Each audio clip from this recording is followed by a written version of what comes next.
Call me crazy if you want, but I've never liked store-bought pesto. Wow, that's crazy. So I come from this like high-profile, successful family, but by the time I was age 12, they didn't really know what to do with me, so they shipped me off to an all-girls boarding school in Pennsylvania, which was random, but like, okay.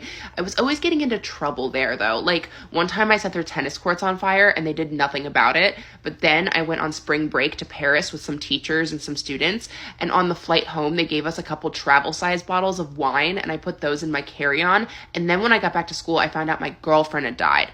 So the combination of me no longer like going to classes plus the 2 travel size bottles of wine, that's when they decided to expel me. Except they didn't tell me that they were expelling me. They told me that I was going to go stay with a teacher for a couple of days. So I go to stay with a teacher for a couple of days, and in the middle of the night, one night, 2 people come into my bedroom, pitch black, drag me out of bed, handcuff me, put me in the back of a van, and send me to the woods in North Carolina, where I remained for the next 96 days, hiking about 13 miles a day in between random locations in the mountains, with no running water, electricity, or any form of life whatsoever except for each other. After I complete that program, they decided that because my family was a private pay client, that it would benefit me, of course, to go to a Mormon facility in Utah. So then I wind up there for 13 months where I completely resist the program entirely until one fateful day I tell one of the cliquey girls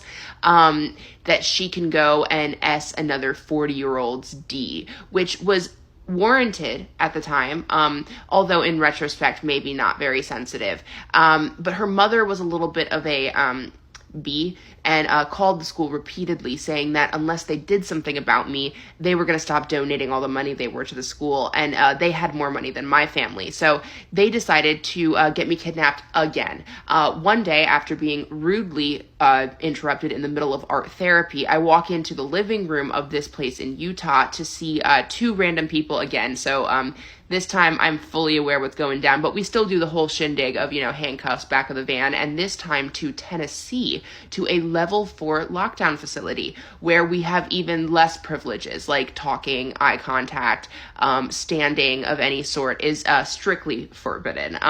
If you do any such, you will be restrained both chemically and physically, and then thrown into solitary confinement, which happened to me a multitude of times over that year and a half. Eventually, though, after fighting them like hell for the first year, I realized the only way I was going to get out of any of these programs is to just completely submit and turn into exactly what they wanted me to be. So I did that, causing me a lifelong issue with CPTSD and other traumas related. But for that year and a half, that was all I could do to survive besides, vocational work of chopping wood, cross-sawing, and building properties for the facilities themselves, kind of like child labor, So, yeah, but it's wild.